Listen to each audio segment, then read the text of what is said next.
Introduite sur le marché en 88, la 650 Honda Dominator est devenue, en quelques années, le gros trail de référence. La dernière version, profondément remaniée, ne recule devant aucun obstacle. Vous noterez que nous avons dit aucun, mais un troupeau entier, là, c'est autre chose. Ce gros monocylindre 4 temps, au nom prédestiné pour dominer la concurrence, s'est révélé pétri de qualité dont la principale réside dans une stupéfiante polyvalence. Sur les routes archi-sinueuses de l'arrière-pays provençal, c'est un régal. On ne se lasse pas de pencher dans les épingles dont elle sort avec les honneurs. Trail sportif oblige, il est difficile de résister à l'appel d'un galop dans ce petit chemin qui sent bon la noisette et le chevrefeuille. Insensible à cette poésie, Miss Dominator ne songe qu'à dévorer le relief avec des suspensions étonnamment efficaces.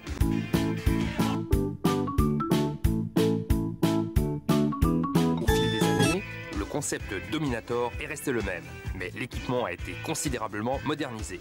La nouvelle livrée rouge lui sied à ravir, comme l'ensemble de l'habillage réalisé avec beaucoup de soin. Véritable carrosserie, le carénage aux lignes fluides intègre les clignotants. Le réservoir, la selle et les caches latéraux sont remodelés pour améliorer le look et le confort de conduite.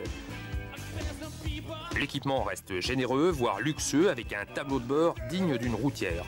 Le petit levier de starter est situé au guidon à main gauche. La Dominator ne conserve pas seulement son nom, mais aussi son mono 4 temps de 46 chevaux. La boîte de vitesse est à 5 rapports. L'allumage est électronique.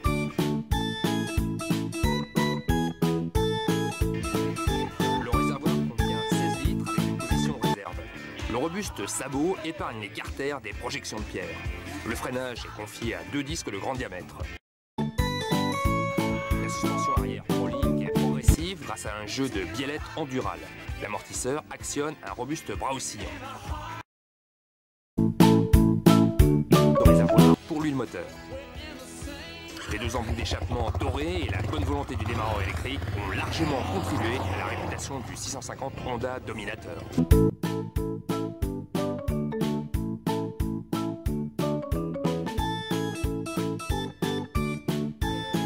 Son équipement dérivé des enduros et des motodreads, cette machine est très à l'aise en terrain accidenté en dépit d'un poids qui approche les 180 kg avec les pleins.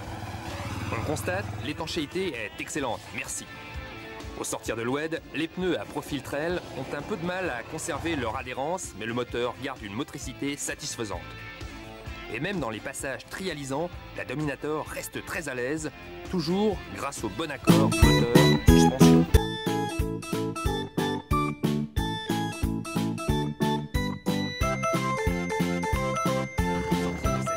Tout-terrain, la 650 Dominator retrouve le bitume avec une allégresse non dissimulée. Le couple généreux permet d'exploiter instantanément les 46 chevaux dispensés par le gros mono. Le profil triangulaire des pneus favorise l'attaque. L'aisance en courbe est à mettre au crédit de l'exceptionnelle répartition des masses. En dépit de la silhouette très tout-terrain et des grandes roues, le comportement routier procure une intense jubilation encore transcendée par les multiples aménagements apportés à cette version. La sélection des 5 rapports est onctueuse, l'étagement bien calculé permet d'exploiter au mieux tous les chevaux. Du coup, le pilote se surprend à coincer le nez dans la bulle et adopter le rythme rallye. Les montées en régime sont rapides et ce jusqu'à plus de 160 km/h compteur. Il reste donc de la marge à la poignée des gaz, ce qui permet d'envisager de longues étapes. Le tourisme est d'ailleurs facilité par la présence d'un robuste porte-bagages et par une consommation contenue autour de 6%.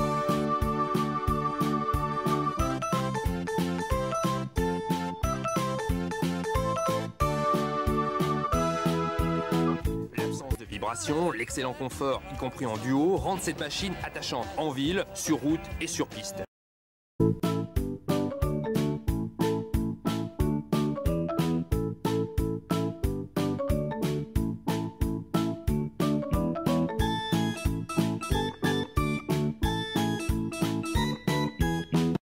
Lorsque les longues étapes d'asphalte vous gonflent, il ne faut pas hésiter à tailler en hors-piste. Rien de tel qu'un chemin raviné pour réveiller le fauve qui dort dans cette...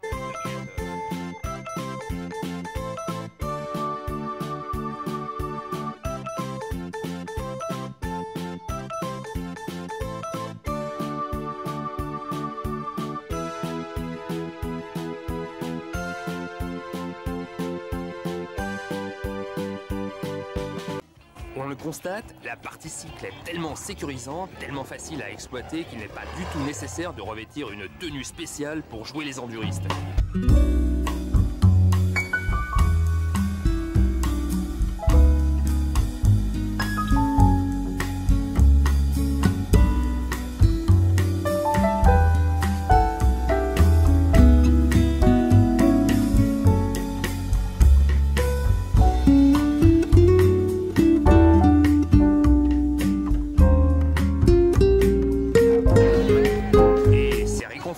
Même à l'attaque, il reste toujours une bonne marge. C'est que le moulin est parfaitement secondé par un freinage aussi puissant que progressif.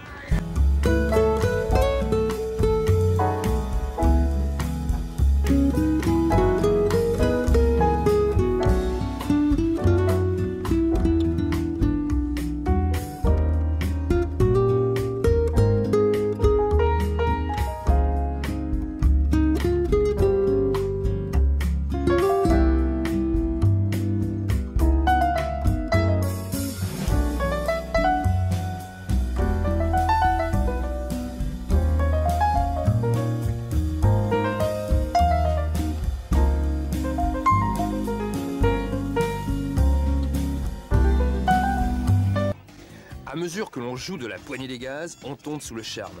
Les défauts sont mineurs et le prix est alléchant. En définitive, on peut dire que si la 650 Honda domine ainsi le marché, il n'y a pas de doute, ce n'est pas à tort.